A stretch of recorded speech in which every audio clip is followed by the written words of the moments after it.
Welcome back to the channel. आज इस book का लास्ट वीडियो होने वाला है। ये बुक मैंने पूरी कंप्लीट कर ली है, यानी कि पूरी रीड आउट कर ली है। और सबसे पहले मैं थैंक्स करना चाहूँगा अपने दोस्त का, जिसने मेरे को ये बुक दी और इतना ज्ञान प्रदान दिया हमें। सेकंड चीज़ जो मैं आज आपके साथ शेयर करने वाला हूँ, वो है मैंने इस बुक से क्या सीखा। मेरे एक्सपीरियंस क्या थे ये बुक रीड करते समय।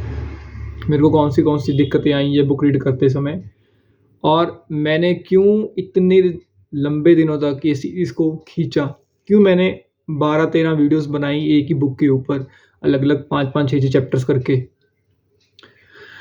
स्टार्ट करते हैं। सबसे पहले मैं शेयर करूँगा अपनी लर्निंग्स कि मेरे को किस चीज़ में हेल्प करा इस बुक ने। अब देखो, मैं मानता हूँ कि आप ये बुक जो है एज़ अ स्टोरी भी पढ़ सकते हो, एज़ अ सीखने के पर्सपेक्टिव से भी पढ़ सकते हो, बट मैंने इस बुक को रीड आउट करा सिर्फ सीखने के पर्सपेक्टिव से। कहाँ पे मैं गलतियाँ कर रहा हूँ, कहाँ पे मेरे को इम्प्रूवमेंट करनी चाहिए, कहाँ पे मेरी जो ऐसी गलती है जो मेरे को पता नहीं है, बट वो मेरे को ये बुक पढ़ के रियलाइज़ हो गई। अब आप तो कहोगे यार तू तो मिलियनेयर है ही नहीं है। भाई मिलियनेयर नहीं हूँ, बट मेरी थिंकिंग चेंज हो गई, सबसे बड़ी चीज़। मिलियनेयर तो मैं अपने माइंड में अब बन चुका हूँ, बिलियनेयर बन चुका हूँ। अब मेरी थिंकिंग थोड़ी सी चेंज हो गई है इस बुक को पढ़ने के बाद, क्योंकि it's all about the mindset. अब मेरे को पता चल गया एक एंटरप्रेन्योर का माइंडसेट क्या होता है, एक बिजनेसमैन का माइंडसेट क्या होता है, एक ब्रांड वाले इंसान का माइंडसेट क्या होता है, एक मार्केटर का माइंडसेट क्या होता है, एक जो जॉब करने वाले का माइंडसेट क्या होता है, क्योंकि कॉम्बिनेशन ऑफ ऑल थिंग्स थी इस बुक में।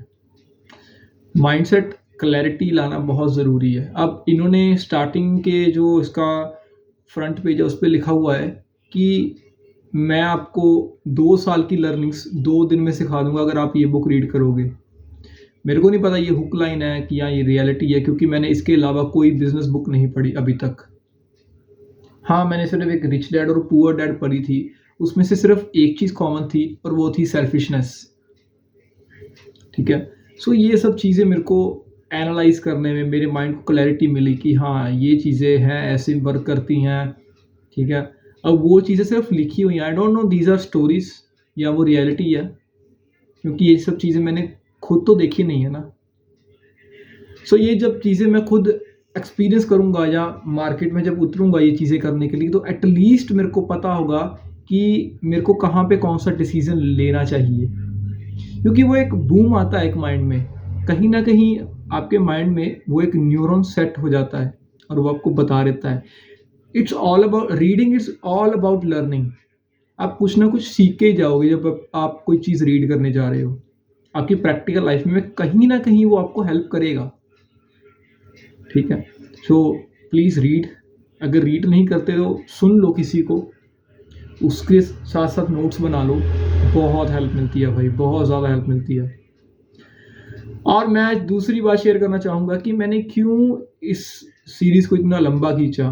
देखो, करने को मैं भी मोटे-मोटे इसको चैट जीटीपी से जो इसके बुलेट पॉइंट्स निकाल के आपको एक्सप्लेन कर सकता था कि हाँ भाई इस बुक में ये है, इस बुक में ये है, ऐसे है, वैसे है।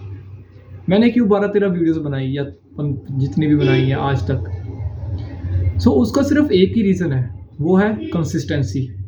जब हम किसी चीज़ को लेके कंसिस्टेंट हो जाते हैं ना, जब बात कंसिस्टेंसी की आती है, तो वो चीज़ आपके माइंड में अच्छी तरह बैठती है।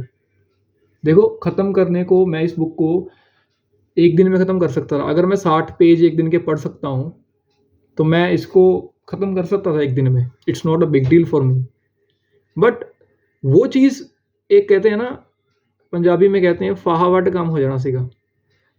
हमने वो काम नहीं करना। हमने आराम से पढ़ना है और हमने कॉन्सेप्ट अपने माइंड में बिठाने हैं। वो चीज़ माँगती है कंटिन्यूटी। एक दिन में कोई बॉडी बिल्डर नहीं बन जाता, ठीक है? जब आप चीज़ें अपने माइंड में बिठाने जाते हो ना, तो थोड़ा टाइम लगता है। अब उसने एक ही चीज़ को 15 चैप्टर में बार-बार रिपीट करा। ऐसे ही the power of your subconscious mind में था। एक ही चीज़ को 20 चैप्टर तक खींचा उसने। अब वो चीज़ें इनबिल्ट अब वो बैठ चुकी हैं और वो लाइफ टाइम रहेंगी चीज़ें। जब तक मेरे को कोई डिफरेंशिएशन ना दिखे किसी और बुक के साथ। अगर वो चीज़ मेरे को इस बुक से ज़्यादा दूसरी बुक में वैलिड लगती है, तो मैं I will go for it.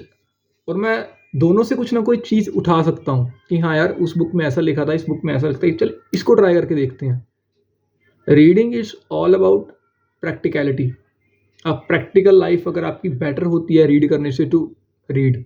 मेरी तो काफ़ी हुई है, मेरी मेंटालिटी काफ़ी चेंज हुई है, क्योंकि अब मेरे को रीडिंग का बहुत ज़्यादा शौक पड़ गया है और कोशिश करता हूँ कि मैं डेली रीड करूँ। अब मैं बात करने वाला हूँ कि मेरे को कहाँ पे दिक्कतें आई।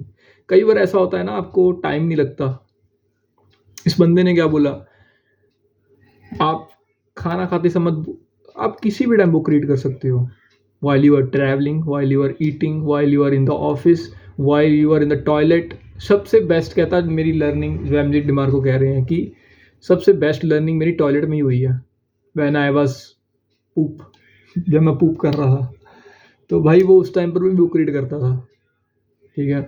और इसका एक एक्सपीरियंस है, इस बंदे ने फाइनेंस और मार्केटिंग की MBA करी हुई है, ठीक है। और इसने सीखी कोडिंग बुक्स से कोडिंग सीख ली इस बंदे ने रीड करके सिर्फ, और एक ऐसी प्लेटफॉर्म बना दिया जो भाई मिलियंस ऑफ यूज़र्स की प्रॉब्लम सॉल्व कर रहा था। वो आपको पता है, उसने लिमोजिन बिजनेस को करा चेंज।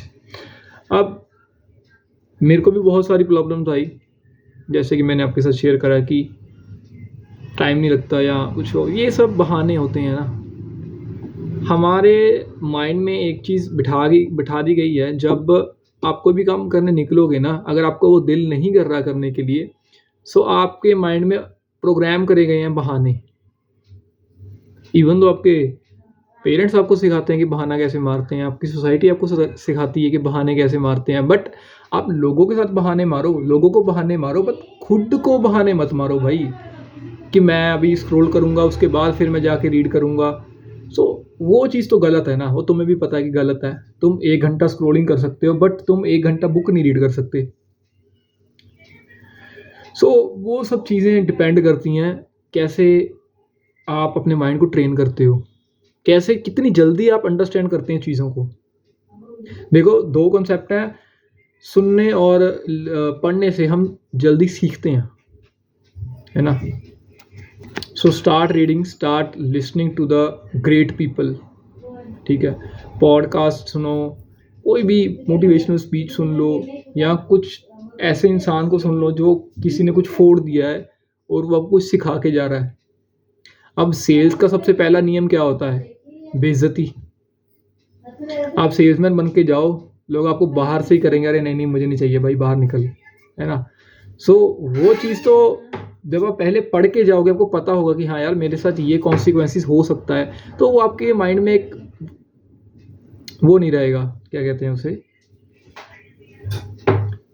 एक डर नहीं रहेगा कि हाँ यार ये चीज़ मेरे साथ हो सकती है। अगर आपको वो चीज़ पता ही नहीं होगी और आप डायरेक्टली करने निकल जाओगे, तो आपको झटका लगेगा फिर, और उस झटके से रिकवर होने के लिए कम से कम आपको 3 से 4 दिन लग जाएंगे, और वो 3 से 4 दिन का टाइम ख़राब हो जाएगा, ठीक है। सो इट हेल्प्स, बहुत हेल्प करती है। माइंडसेट एक्सप्लोर करा है भाई इस बुक ने, और मेरे को काफ़ी अच्छी बुक लगी है।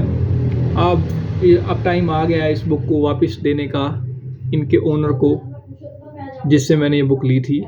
और लास्ट में फिर से एक बार शुक्रिया करना चाहूँगा उन सभी का जिन्होंने वीडियोस को देखा। और अब आपको सिर्फ 2 काम करने हैं। एक, पहले इस चैनल को सब्सक्राइब, क्योंकि मैं और भी काफ़ी सारी बुक्स रीड करने वाला हूँ। अब मेरे को पहले ख़रीदनी पड़ेंगी, तब मैं रीड करूँगा, क्योंकि मैं ई बुक्स रीड नहीं करता। और दूसरा काम है, आपको जो करना है, कमेंट करना है, मेरी गलतियाँ मेरे को बतानी है कि भाई तूने ये चीज़ यहाँ पे बेटर बोल सकता था, वहाँ पे तो थोड़ा इम्प्रूव कर, जिससे मेरी भी हेल्प होगी और आपकी भी हेल्प होगी एनालाइज करने की। So we both are beneficial. मिलते हैं भैया नेक्स्ट वीडियो में, तब तक के लिए राम राम।